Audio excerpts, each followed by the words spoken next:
Hello and welcome. I'm Miraj and you are watching Tech It Out. Now, have you ever wondered why some AI chatbots almost seem sentient to us, ChatGPT in particular? It's not just because of what they say and the answers they give us, it's about how they say it, the tonality, the pauses. See, articulation is a very, very human thing to do. And it's the same with facial expressions. Sometimes they help us contextualize what we're saying and sometimes they'll betray what we really feel, which may not be what we're saying. In this episode, we're going to look at humanoids who are getting facial expressions. We'll look at an integrated smart transport system. We'll look at robots who are delivering disaster relief. And finally, we will look at a DJ who overcame a debilitating disease with AI to be able to play again. All of that and more coming up in this episode of Tech It Out. At the AI for Good Global Summit that just concluded in Switzerland, companies from around the world showcased a range of robots and humanoids for a variety of tasks. But the exhibit that really stole the show were these humanoids that have the capacity to manipulate facial features to express emotion while they speak. Do you have any idea how you would react talking to a humanoid like that in the flesh? Have a look.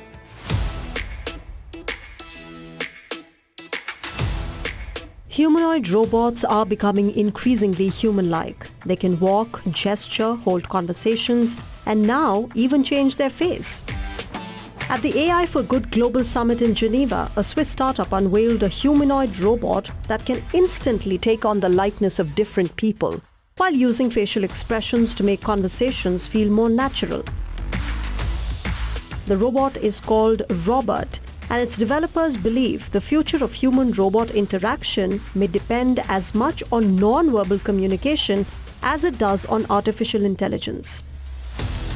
Unlike most humanoid robots, Robot does not have a fixed face. Instead, its head features a digital screen capable of displaying different identities, facial expressions, and emotions in real time.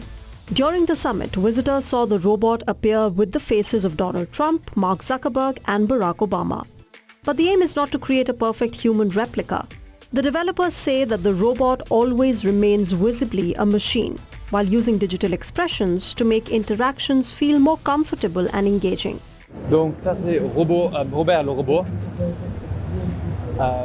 We create expressive robots designed for communication. Robots you can interact with that display human emotions. If you look at robots made in the US, China, or elsewhere around the world, they all have expressionless faces. What we want to do is bring back the face using a screen. This allows us to display a wide range of appearances, whether it's a white person, a Chinese person, a man, or a woman, and above all, to convey emotions. Des informations aussi par rapport à son sourire, s'il est content, pas content. The idea reflects a broader shift in humanoid robotics. For years, the focus was on making robots walk, grasp objects, or perform physical tasks. Now, developers are paying more attention to how robots communicate. Facial expressions, eye contact, and body language can all influence how comfortable people feel during a conversation. By combining conversational AI with an expressive digital face, Robot is designed for settings such as education, public engagement, customer service, and events where clear, natural communication matters. Elsewhere at the summit, researchers from Switzerland's EPFL showcased another vision of AI-powered robotics. This time, the robots were not humanoid, they were pieces of furniture. Tables and other household objects were mounted on mobile robotic platforms, allowing them to move autonomously around a room. Users can rearrange their living space using a tablet or ask the furniture to clear a path through cluttered areas. The project is designed to support elderly people and those with limited mobility by helping them navigate their homes more easily. The indoor furnitures are static obstacles for them. So we retrofit existing furniture into mobile robot. So it can make their life easier. For example, the user now can define the indoor layout on a tablet by a drag and drop and then press a button. Both projects point to the same direction for AI-powered robotics. The goal is no longer just to build smarter machines, but to make them easier to live with. Some robots may help by communicating more naturally. Others may quietly rearrange the spaces around us or provide assistance inside the home. The focus is shifting from replacing people to supporting them. And as AI continues to move into the physical world, the next generation of robots may be judged not only by what they can do, but how naturally they fit into everyday life.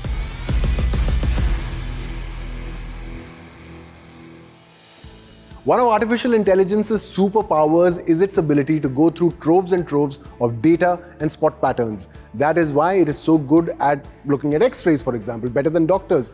It can also look at geologists' data over decades and be able to predict when an earthquake might take place or a volcano might erupt. And when that does happen, AI is still being helpful. It is being used to power humanoids that can go and rescue people from life-threatening rescue situations and generally bring more efficiency to disaster relief. Watch the story.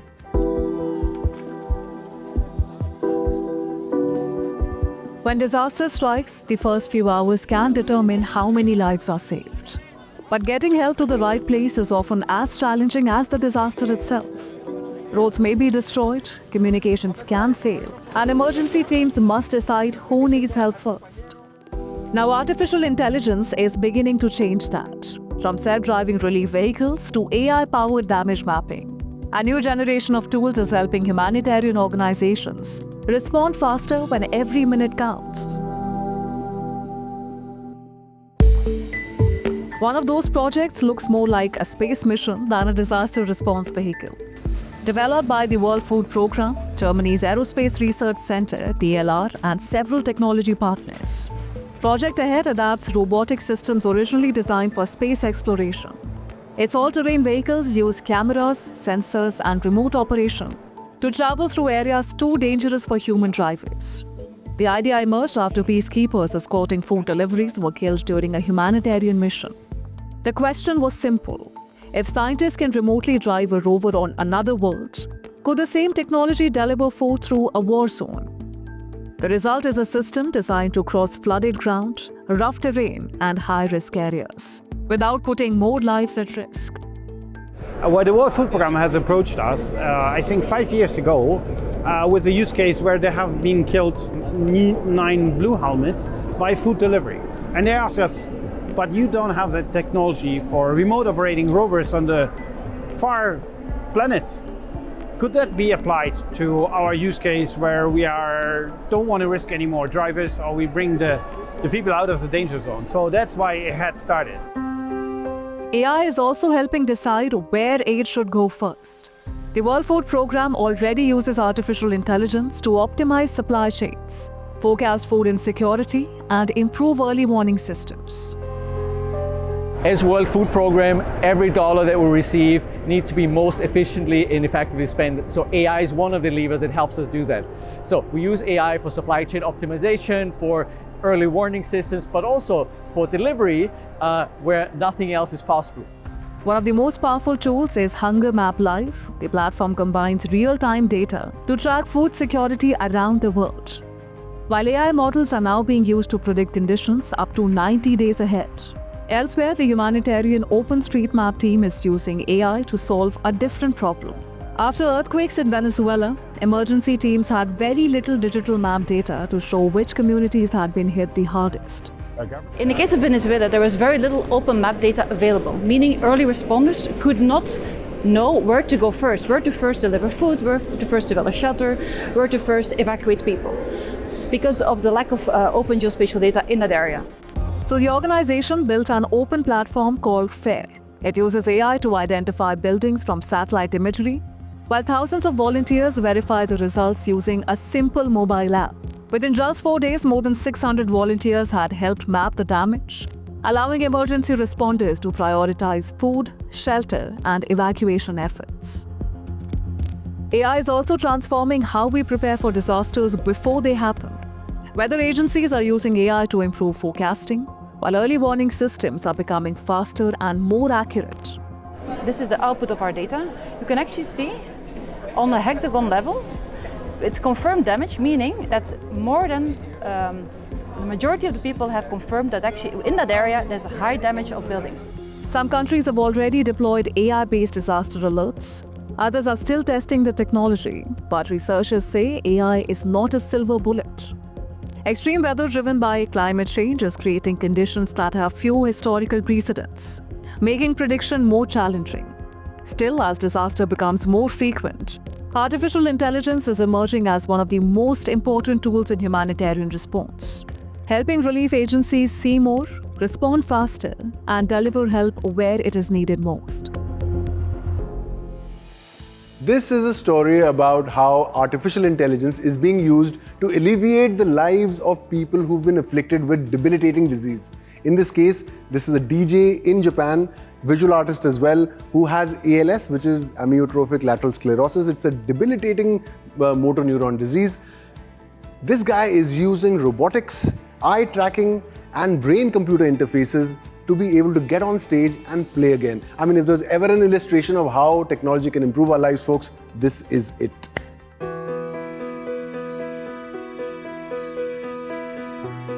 Technology is continuing to open new possibilities for people living with severe disabilities. In Tokyo, one artist is showing how artificial intelligence, brain-computer interfaces, eye tracking, and robotics can come together to create a live performance.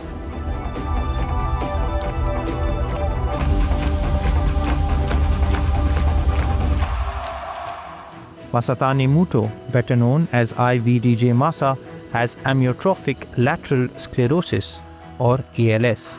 Although he can no longer speak or move his limbs, he continues to perform live using technology that translates his eye movements and brain signals into music, visuals, robotic movement, and speech.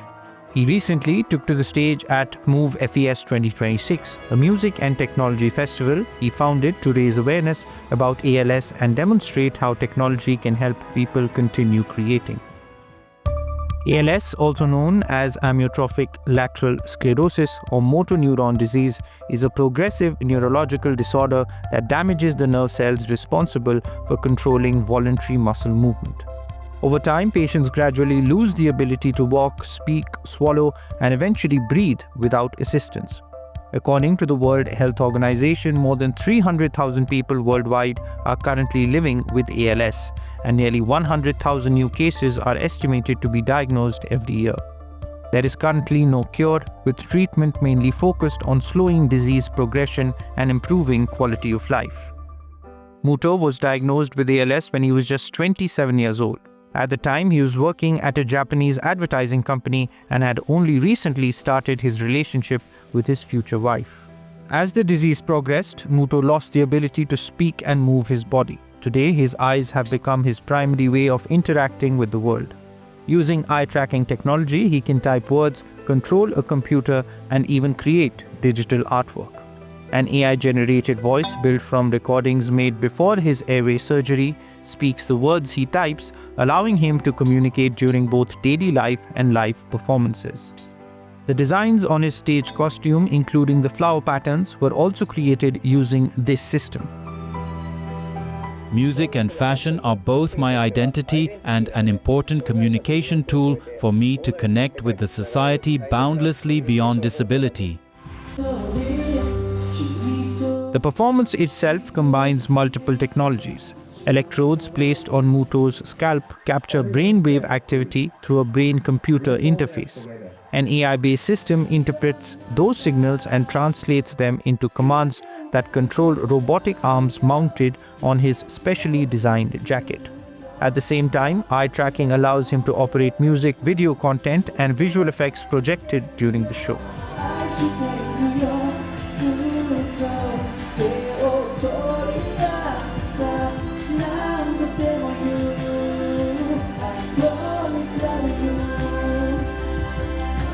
The stage costume was developed in collaboration with Japanese apparel company TSI Holdings. The jacket was specifically engineered to support the robotic arms, manage the heat they generate, and integrate LED lighting for live performances. Much of the technology used by Muto was developed alongside roboticist Ori Yoshifuji, who created Oriheim Eye, a communication device designed for people with advanced ALS. The system enables users to type, control computers, and operate digital devices using only their eyes. Make some noise together. Muto was among the first users to adapt the technology for live entertainment, transforming it from a communication tool into a performance platform.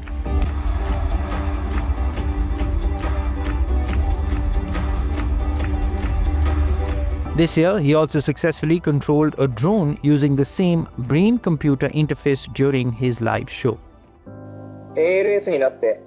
ALS made me realize that everyone has a limited time to live. Since that day, I have been trying to realize my ideas and what I can do to make the most of every second.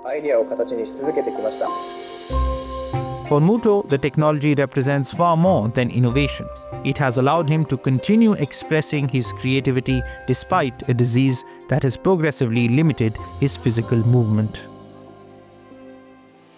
Given how connected cars have become, it's really no surprise that AI and technology is being integrated into all aspects of mobility, even roads. Now, Italy has just introduced what it calls a certified smart road. Now, this is a road where cameras, sensors, weather stations, and vehicles' communication systems kind of work together to detect traffic, to prevent accidents, and to generally improve road safety. And such a cool idea. Have a look.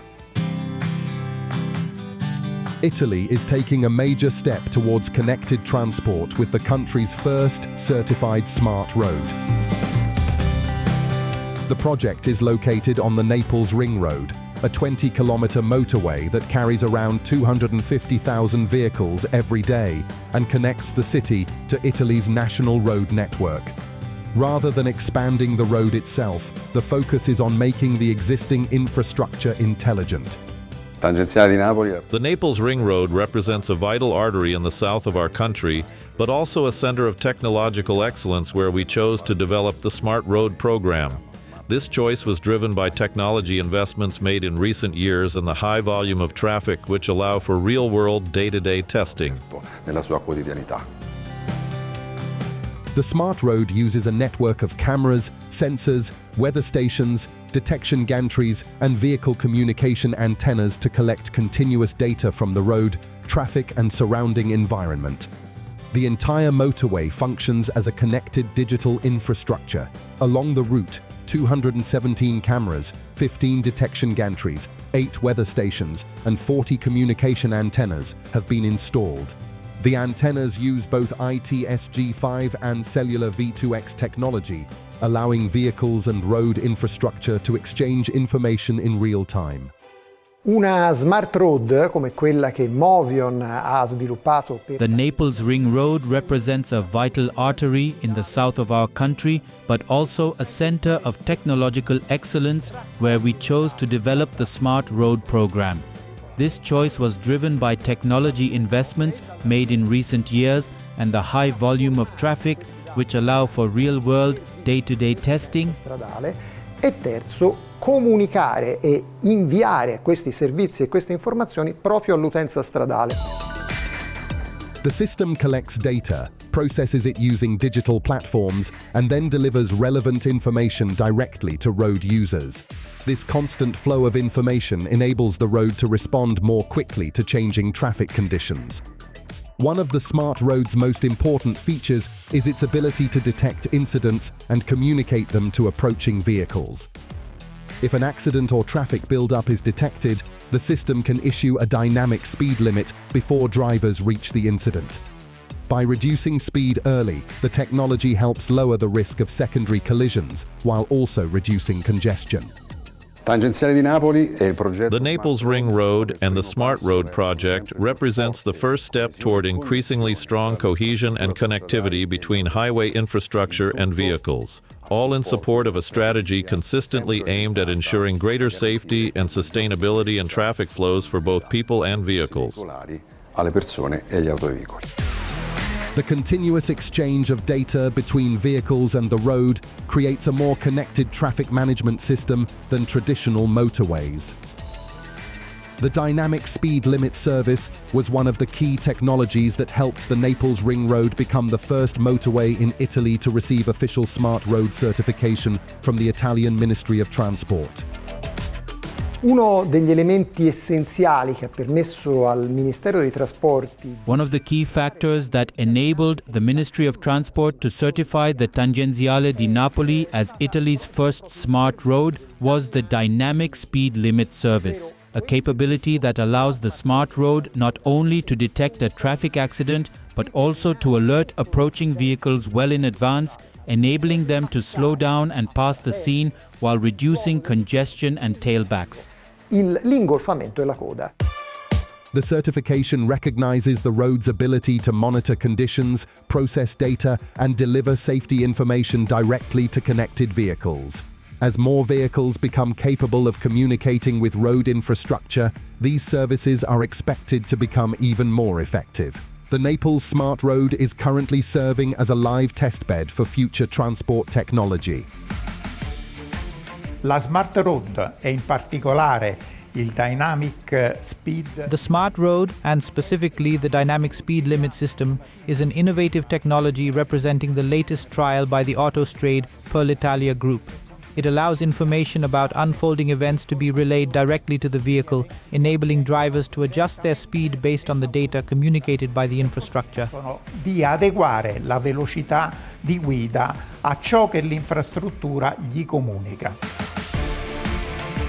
The pilot project is expected to be fully operational by the end of the year, with the technology likely to be expanded to other major Italian highways. For transport engineers, the project offers a glimpse of how connected infrastructure, real-time data and vehicle communication could make road networks safer, more efficient, and better prepared for the next generation of mobility.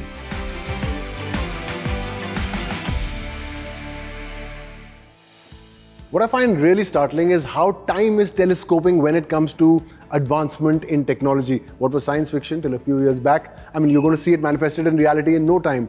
I remember watching this film, I'm sure you do too, it was called Her, in which Joaquin Phoenix falls in love with his AI chatbot. She was voiced by Scarlett Johansson. No coincidence that when OpenAI started ChatGPT, they apparently got in touch with Ms. Johansson multiple times to be the voice of ChatGPT. She refused, and then ChatGPT was released with a voice that sounded suspiciously similar to hers, so much so that she threatened to sue them and they had to pull it down. I mean, the truth, folks, is truly more bizarre than fiction. I'll leave you on that note. Have a great weekend. Feel free to leave your comments on WION's YouTube channel. I'll see you next week. Bye-bye.